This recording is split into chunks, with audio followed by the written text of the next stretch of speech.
Sara meticulously examined and dissected the xenomorph, her latex gloves trembling slightly under the pressure of her task. The alien's glossy, black exoskeleton shimmered under the harsh laboratory lights, its otherworldly design both beautiful and grotesque. The creature lay motionless on the steel examination table, restrained by reinforced titanium clamps that could hold back a small tank. Sara's eyes darted over its elongated skull, its sharp, double-jawed mouth slightly ajar. This was humanity's first close encounter with an extraterrestrial species, and she was the one tasked with uncovering its secrets. Every movement Sara made was precise, deliberate. Her scalpel glided over the creature's carapace, revealing a network of iridescent veins coursing with an unknown liquid. It wasn't blood, at least not in the terrestrial sense. She collected a sample, carefully placing it into a reinforced vial. Her mind raced with questions. What was this liquid? A circulatory fluid? A defense mechanism? Or perhaps something far more sinister? The lab was silent except for the faint hum of machinery and Sara's steady breathing.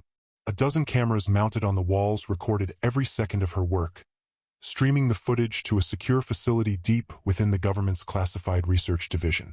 Outside the sterile confines of the lab, armed guards patrolled the perimeter, ensuring that no one unauthorized could interfere.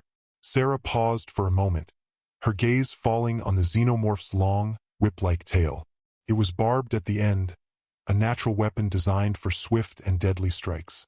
Her mind wandered to the field report that accompanied the specimen. A team of elite soldiers had captured it at great cost. Half the unit had been lost, their bodies torn apart in gruesome fashion. The survivors described the creature as relentless, almost invincible.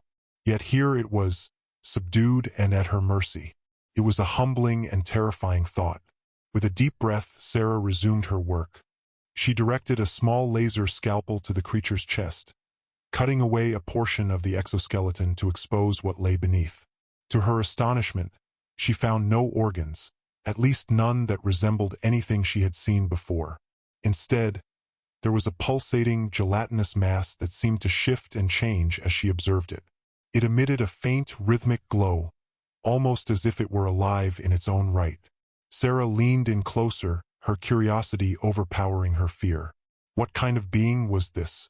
How did it function without a heart, lungs, or any recognizable anatomy? The mass reacted to her presence, the glow intensifying as she brought a probe closer. Sara hesitated. Was it sensing her? Could it be conscious? She decided to proceed, carefully inserting the probe into the substance. A surge of energy erupted from the mass, causing the lights in the lab to flicker. Sara stumbled back, her heart pounding. The xenomorph remained motionless, but the gelatinous mass inside it now pulsed with an almost defiant intensity. "Dr. Keller, are you all right?" A voice crackled through the intercom. It was Agent Royce, the government liaison overseeing the project. "Yes, I'm fine," Sara replied, her voice steady despite the adrenaline coursing through her veins. "But this thing, it's unlike anything I've ever seen. I need more time to understand it." "Take all the time you need," Royce said. "But be cautious. We still don't fully understand what we're dealing with." Sara nodded and turned back to the table. She couldn't shake the feeling that the creature's internal structure was somehow alive, independent of the xenomorph itself. Could it be a symbiotic organism? Or perhaps the true driver of the creature's actions? The implications were staggering. Hours passed as Sara meticulously documented her findings. She discovered that the xenomorph's exoskeleton was composed of a material stronger than anything known to man, yet remarkably lightweight. Its teeth were capable of puncturing steel, and its claws left deep gouges in the reinforced table.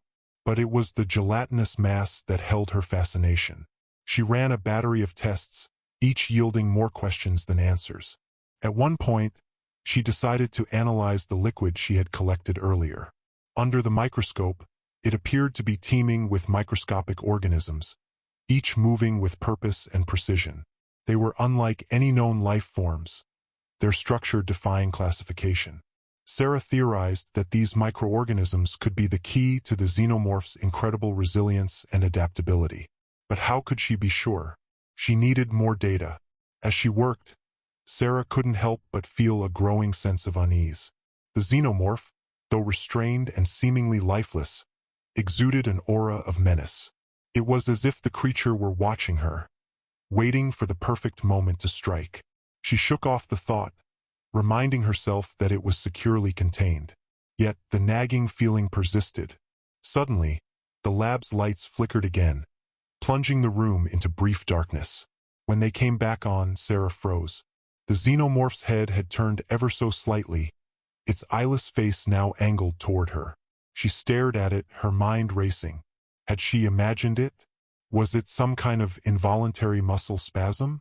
Dr. Keller, is everything okay? Royce's voice came through the intercom once more.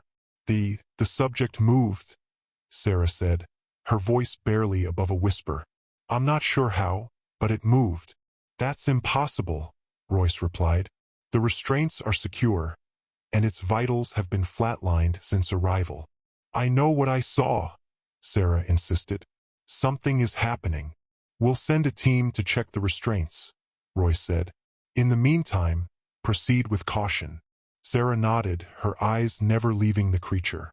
She took a step back, her instincts screaming at her to put more distance between herself and the Xenomorph. But her scientific curiosity overpowered her fear. She needed answers. She decided to focus on the gelatinous mass once more. If the Xenomorph was somehow regenerating or regaining consciousness, the answer might lie within that enigmatic substance. She prepared a more advanced probe, one equipped with a containment field designed to isolate and neutralize potentially hazardous materials. As she approached the creature, her hands trembled. She forced herself to steady them, knowing that one mistake could be catastrophic. The probe made contact with the mass, and Sara activated the containment field. The substance reacted violently, its glow intensifying to blinding levels. The lab was filled with a deafening hum as the energy surged through the equipment. Sara shielded her eyes, struggling to maintain control of the probe. Then, just as suddenly as it began, the chaos subsided. When Sara opened her eyes, she gasped. The gelatinous mass had transformed. It now resembled a network of neural pathways, pulsating with an almost organic rhythm. It was as if the substance had evolved, adapting to her attempts to study it. Sara realized with a jolt that she was no longer dealing with a simple organism. This was something far more complex, perhaps even sentient. Dr. Keller, what's happening? Royce's voice was urgent. The substance, it's changing, Sara said. I think it's reacting to us. It might be alive. Alive? Royce repeated, disbelief evident in his tone. What are you saying? I don't know yet, Sara admitted, but we need to be extremely careful. This isn't just a creature. It's something far beyond our understanding. As she spoke, the Xenomorph's body began to twitch. The movements were subtle at first, barely noticeable, but they grew more pronounced with each passing second. Sara backed away, her heart pounding. The reinforced clamps creaked under the strain as the creature tested its restraints. Dr. Keller, evacuate the lab immediately, Royce ordered. Sara hesitated, torn between her duty as a scientist and her instinct for self-preservation. She took one last look at the Xenomorph, its body now writhing against its bonds. The gelatinous mass inside it pulsed with a menacing intensity, as if feeding the creature's resurgence. The lights flickered once more, and the lab's alarms blared. The clamps gave way with a resounding snap, and the Xenomorph rose from the table. Its movements were fluid, almost graceful, despite its horrifying appearance. It turned its eyeless gaze toward Sara, its double jaws parting in a silent roar. Sara didn't wait to see what would happen next. She sprinted toward the exit, her mind racing. Behind her, she heard the sound of metal tearing and glass shattering as the creature unleashed its fury. The lab's security systems activated, sealing the room in an attempt to contain the breach. Sara burst into the corridor, her breath coming in ragged gasps. Guards and scientists scrambled around her, the facility descending into chaos. She didn't stop running until she reached the control room, where Royce and a team of technicians were monitoring the situation. What happened? Royce demanded as Sara entered. The creature. It's awake, Sara said, struggling to catch her breath. And it's stronger than we anticipated. Royce's jaw tightened. We need to neutralize it immediately. The control room's monitors displayed live footage of the lab. The xenomorph moved with terrifying speed and precision, dismantling everything in its path. The reinforced walls buckled under its attacks, and the automated defenses seemed powerless to stop it. We have to understand it, Sara said, her voice desperate. This could be the key to unlocking a new era of science. We can't destroy it. If we don't, it will destroy us, Royce countered. Before either could say another word, an explosion rocked the facility. The monitors went dark, and the room was plunged into chaos. Sara's mind raced. The xenomorph was no longer just a specimen. It was a force of nature, one that humanity was woefully unprepared to face. As she looked around at the panicked faces of her colleagues, one thought dominated her mind: survival.